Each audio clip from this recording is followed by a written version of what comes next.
Bismillahirrahmanirrahim. Assalamualaikum warahmatullahi wabarakatuh. Alhamdulillahirabbil alamin wa bihi nasta'inu ala umuri waddin wassalatu wassalamu ala asrofil anbiya'i wal mursalin wa ala alihi wa ashabihi wa man tabi'ahu bi ihsan ajma'in amma ba'du. Apa kabar anak soleh solihah kelas A bin Abi Waqqas? Mudah-mudahan antum semua dalam keadaan sehat walafiat. Begitu juga dengan keluarga antum semua, semoga juga senantiasa dalam penjagaan Allah SWT. Anak-anak solih-solihah, hari ini kita akan melanjutkan pelajaran Sakofah kita, ya, masuk ke dalam pelajaran yang keempat. Nah, anak-anak solih-solihah, seperti biasa, sebelum kita memulai pelajaran, mari sama-sama kita berdoa kepada Allah SWT agar antum diberikan kemudahan dalam mempelajari Sakofah hari ini dan juga apa yang antum pelajari semuanya menjadi ilmu yang bermanfaat. Nah, baik anak-anak, silahkan antum semua duduk yang rapi, mari kita berdoa bersama-sama. Bismillahirrahmanirrahim.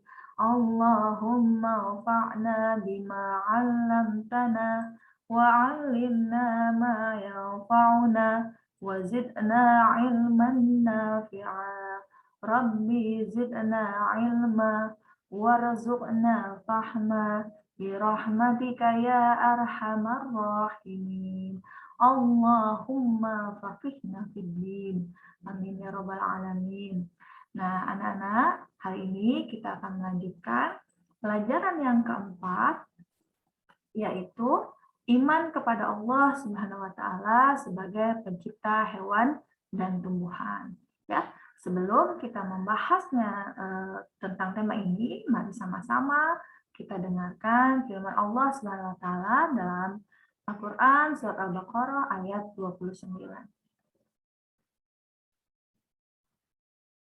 هو الذي خلق لكم ما في الأرض جميعا ثم استوى إلى السماء فسواهن سبع سماوات وهو بكل شيء عليم. Nah, anak-anak solih-solihah, ya, surat Al-Baqarah ayat 29 ini, ya, artinya adalah dialah Allah yang menciptakan segala apa yang ada di bumi untukmu, kemudian dia menuju ke langit. Lalu dia menyempurnakannya menjadi 7 langit dan dia maha mengetahui segala sesuatu. Nah, anak-anak, di dalam Al-Quran surah Al-Baqarah ayat 29 ini Allah menyampaikan kepada kita, ya, bahwa dialah Allah, ya, yang telah menciptakan segala apa yang ada di bumi untuk kita, ya, hambanya. Nah, apa saja yang Allah ciptakan, ya, yang ada di bumi? Nah, berikut ini ya saja tampilkan. Nah, ya, hari ini kan tema kita membahas tentang hewan dan tumbuhan yang merupakan ciptaan Allah. Dan ini di dalam layar Anda bisa lihat, ya, apa saja contoh-contoh hewan yang Allah ciptakan. Ini adalah hewan-hewan, ya, yang ada di sekitar kita. Oh, mungkin kecuali yang di deretan sebelah kanan, ya. Ini nggak ada di sekitar kita. Nah, ya, baik. Kemudian apa lagi yang Allah ciptakan selain hewan, ya? Allah juga menciptakan. Oh, ini gambarnya lebih jelas nih, ya. Ini masih gambar hewan, ya. Ini Allah menciptakan hewan, ya. Tadi berbagai macam jenis hewan, ya. Nah, ini dari yang boleh kita makan sampai yang nggak boleh kita makan. Lalu Allah menciptakan hewan-hewan yang lain juga. Nah, ini yang lebih jelas nih nggak boleh kita makan, ya. Nah, ini sudah Ustazah kira antum semua sudah mengenal hewan-hewan ini, ya. Apalagi kalau antum yang sudah pernah pergi ke Taman Marga Satwa atau kebun binatang, ya. Mungkin pernah ke Taman Safari, mungkin pernah ke kebun bukan kebun raya, ya. Taman Marga Satwa Ragunan, nah, yang ada di Jakarta. Nah, mungkin antum semua pernah berkunjung dan melihat berbagai macam jenis hewan, ya. Hewan-hewan dari mulai yang jinak sampai hewan liar yang biasanya hidupnya di hutan bisa dilihat di kebun binatang. Nah, hewan-hewan tersebut, ya, Allah ciptakan beraneka ragam jenisnya. Nah, yang masing-masing nanti kita akan bahas ada maksud dan tujuannya kenapa Allah menciptakan beraneka ragam hewan-hewan ini, ya. Nah, selain hewan, Allah juga menciptakan ini Nah, ini semua kelihatan ya. Berbagai macam aneka tumbuhan ya. Nah, ini yang Ustazah tampilkan adalah tumbuhan-tumbuhan yang ada di sekitar kita yang biasa kita makan ya. Ada mulai dari jambu, mangga, belimbing ya. Ada singkong, terus kemudian jagung. Nah, ini tahu nggak yang paling bawah apa? Ya, benar. Yang paling bawah ini adalah kentang dan kacang ya. Ini adalah contoh tumbuhan yang Allah ciptakan yang kemudian menjadi salah satunya bahkan menjadi bahan makanan pokok kita ya. Nah, anak-anak solih-solihah ya, Allah menciptakan berbagai macam hewan dan tumbuhan itu pasti ada sesuatu ya, ada tujuannya yang ingin Allah sampaikan kepada kita hambanya. Nah, di dalam ayat-ayat Al-Qur'an Allah Subhanahu wa taala ya menyampaikan bahwa Allah yang telah menciptakan hewan dan tumbuhan tersebut ya.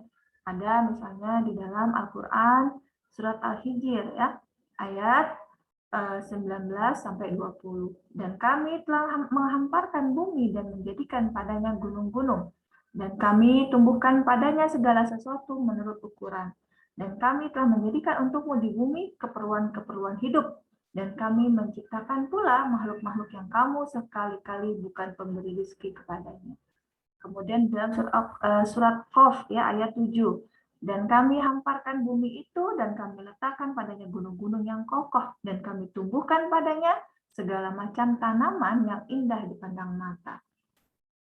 Lalu di dalam ayat-ayat tersebut ya Allah ingin menyampaikan ya bahwa alam semesta dan apa yang terdapat di dalamnya termasuk semua tumbuhan itu diciptakan oleh Allah ya. Semua tumbuhan, baik yang sudah kita kenal maupun yang tidak. Semua pohon, rumput, buah, bunga, dan sayuran, semua diciptakan oleh Allah.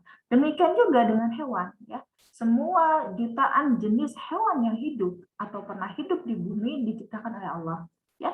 Ada selain yang tadi sudah Ustazah contohkan, ya ada ikan, ada ular, ya, ada buaya, burung. Nah, kalau kuda tadi sudah ada ya, kuda, jerapah, rusa. Nah, itu semuanya ya dan berbagai macam hewan lainnya semuanya diciptakan oleh Allah Subhanahu wa taala. Penciptaan aneka ragam jenis makhluk hidup oleh Allah ya disebutkan dalam sejumlah ayat ya. Kalau tadi ayat sebelumnya itu menyampaikan bahwa Allah lah yang menciptakan ya, ini memastikan kepada kita, meyakinkan lagi kita bahwa memang benar Allah Subhanahu wa taala yang telah menciptakan ya hewan dan tumbuhan ya. Di dalam Al-Quran surat An-Nur ayat 45 Allah SWT menyampaikan kepada kita bahwa dan Allah telah menciptakan semua jenis hewan dari air. Maka sebagian dari hewan itu ada yang berjalan di atas perutnya dan sebagian berjalan dengan 2 kaki. Sedang sebagian yang lain berjalan dengan 4 kaki. Allah menciptakan apa yang dikehendakinya. Sesungguhnya Allah Maha Kuasa atas segala sesuatu. Dan dia telah menciptakan binatang ternak untuk kamu. Nah, padanya ada bulu yang menghangatkan dan berbagai manfaat. Dan sebahagiannya kamu makan. Dan kamu memperoleh pandangan yang indah padanya ketika kamu membawanya kembali ke kandang dan ketika kamu melepaskannya ke tempat pengembalaan. Dan ia memikul beban-bebanmu ke suatu negeri yang kamu tidak sanggup sampai kepadanya, melainkan dengan kesukaran-kesukaran yang memayahkan diri. Sesungguhnya Tuhanmu benar-benar Maha Pengasih lagi Maha Penyayang, dan Dia telah menciptakan kuda, bagol, dan keledai agar kamu menungganginya dan menjadikannya perhiasan.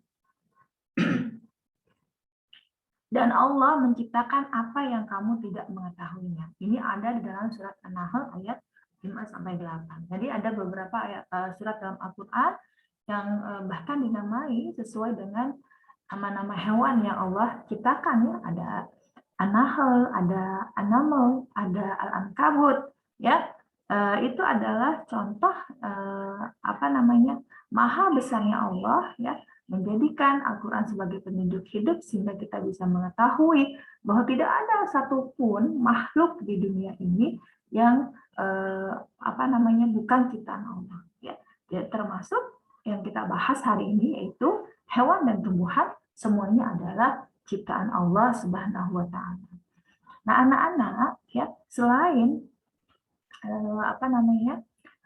Allah yang mengabarkan kepada kita bahwa Allah yang telah menciptakan, dalam ayat-ayat tadi ya, Allah menyampaikan kepada kita untuk apa Allah menciptakan hewan dan tumbuhan tersebut. Nah, salah satu tujuan Allah menciptakan berbagai macam hewan dan tumbuhan adalah agar manusia bisa memenuhi kebutuhannya. Nah, kebutuhan manusia itu bukan cuma soal makan, ya. Tadi ada hewan-hewan yang Allah ciptakan yang halal, yang boleh kita makan. Kemudian berbagai macam tumbuhan juga yang halal yang boleh kita makan. Selain itu, Allah menciptakan tadi tumbuhan berbagai macam ya, dengan berbagai macam jenis, aneka warna dan lain sebagainya. Untuk apa? Untuk menjadi pemandangan indah bagi kita. Ya, pemandangan yang sedap ketika kita lihat. Coba kalau antum jalan ke gunung ya, misalnya kayak ke daerah puncak, atau antum yang kalau pulang kampung ya, melewati bukit, melewati sungai, itu kan pemandangan yang sangat indah. Ya, itu juga adalah maksud atau tujuan Allah menciptakan hewan atau tumbuhan tadi. Kemudian kalau hewan selain kita makan ya, kita makan hewan itu juga bisa jadi apa? Bisa jadi alat transportasi ya. Kalau sekarang mungkin yang kita kenal hewan sebagai alat transportasi itu tinggal sapi ya, karena masih menarik dokar misalnya, atau misalnya kuda ya.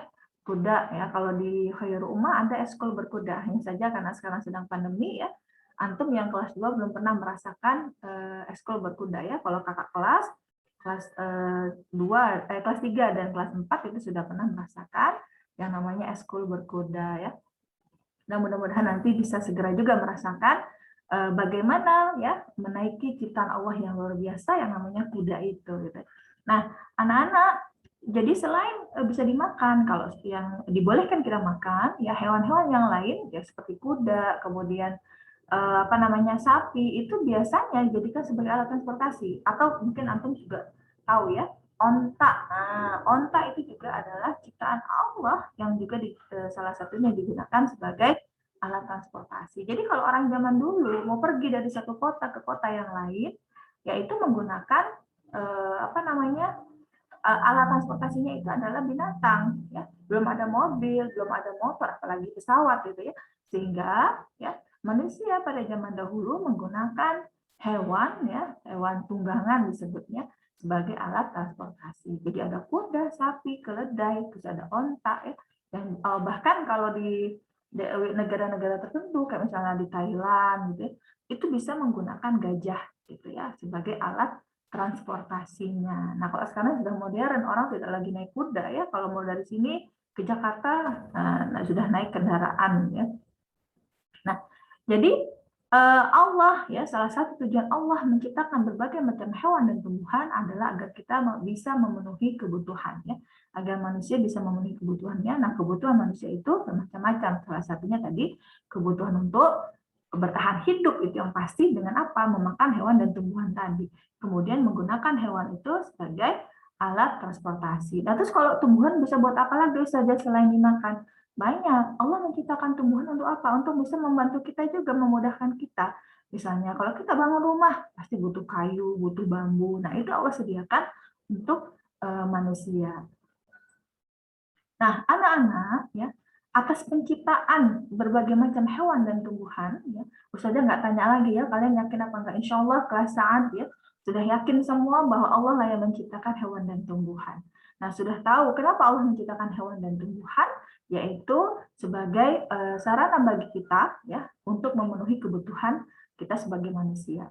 Nah, kemudian bagaimana dengan sikap kita sebagai seorang muslim ya atas apa? Atas anugerah nikmat yang luar biasa yang Allah berikan berupa hewan dan tumbuhan. Nah, Allah meminta kepada kita untuk bersyukur ya. Jadi kita harus bersyukur kepada Allah atas nikmat penciptaan hewan dan tumbuhan tersebut. Bagaimana cara bersyukurnya? Adalah dengan memanfaatkan atau menggunakan hewan dan tumbuhan tersebut sesuai dengan kebutuhan. Artinya apa? Tidak berlebih-lebihan, ya, tidak boleh tamak, tidak boleh rakus dalam memanfaatkan apa nikmat yang sudah Allah berikan tersebut. Jadi makan secukupnya. Kemudian apalagi ikut serta dalam memelihara kelestarian. Kelestarian itu apa? Keberadaan berbagai jenis hewan dan tumbuhan yang telah Allah ciptakan. Agar apa? Ya kalau hewan dan tumbuhannya selalu ada, maka kebutuhan manusia pun tetap terpenuhi dan tidak kekurangan. Itulah kenapa ketika kita menggunakan semua nikmat yang Allah berikan itu sesuai dengan tuntunan yang Allah perintahkan. Nah, supaya kita tahu ya bagaimana yang berlebihan, bagaimana yang baik. Nah, maka kita kembali kepada tuntunan atau petunjuk hidup kita yaitu dalam Al-Qur'an dan hadis. Insya Allah ya kita akan menemukan bagaimana cara kita memanfaatkan ya nikmat yang Allah berikan ya berupa penciptaan hewan dan tumbuhan. Jadi Allah bukan hanya memberikan kita satu nikmat yang luar biasa, tetapi juga Allah memberikan tuntunan bagaimana kita memanfaatkannya. Ya, seperti di sini disebutkan tidak boleh berlebihan. Ya, jadi kita memakan hewan dan tumbuhan sesuai dengan kebutuhan saja. Jadi kan mungkin antum semua sering ya melihat tayangan-tayangan di YouTube yang viral ya, misalnya ada yang makan kodok, ada yang makan kalajengking, ada yang makan apa lagi tuh ya, hewan-hewan yang tidak dibolehkan untuk makan. Nah, mereka memakan itu bukan karena mereka butuh, karena sebetulnya kebutuhan manusia itu sudah tercukupi dengan hewan-hewan yang sudah Allah bolehkan untuk kita makan.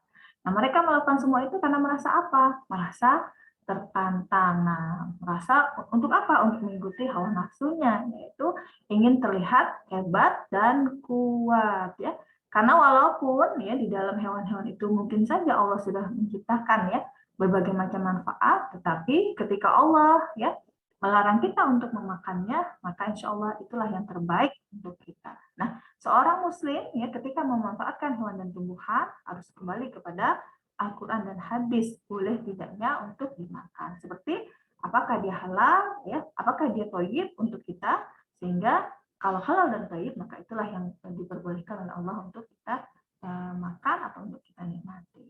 Nah, ada solihah, ya, keimanan kita kepada Allah Subhanahu Wa Taala bukan hanya kita meyakini ya bahwa Allah lah yang menciptakan hewan dan tumbuhan, tapi kita sudah harus pada tahapan kita bersyukur dengan senantiasa ya memanfaatkan hewan dan tumbuhan itu sesuai dengan kebutuhan kita. Baik anak-anak solihah, demikian penjelasan Ustazah Ana ya dalam pelajaran Sakofah kali ini ya. Mudah-mudahan ya apa yang aku Ustazah sampaikan bisa antum pahami semuanya. Nah, jika ada yang belum paham, nanti kita lanjutkan di dalam belajar tatap muka ya via Zoom. Nah, boleh antum tanyakan kalau ada yang belum jelas. Baik, anak-anak solih-solihah, barakallahu fikum. Kita tutup pelajaran kita pada kesempatan kali ini dengan doa penutup belajar ya. Bismillahirrahmanirrahim. Subhanaka Allahumma wa bihamdika asyhadu an la ilaha illa anta astaghfiruka wa atubu ilaik.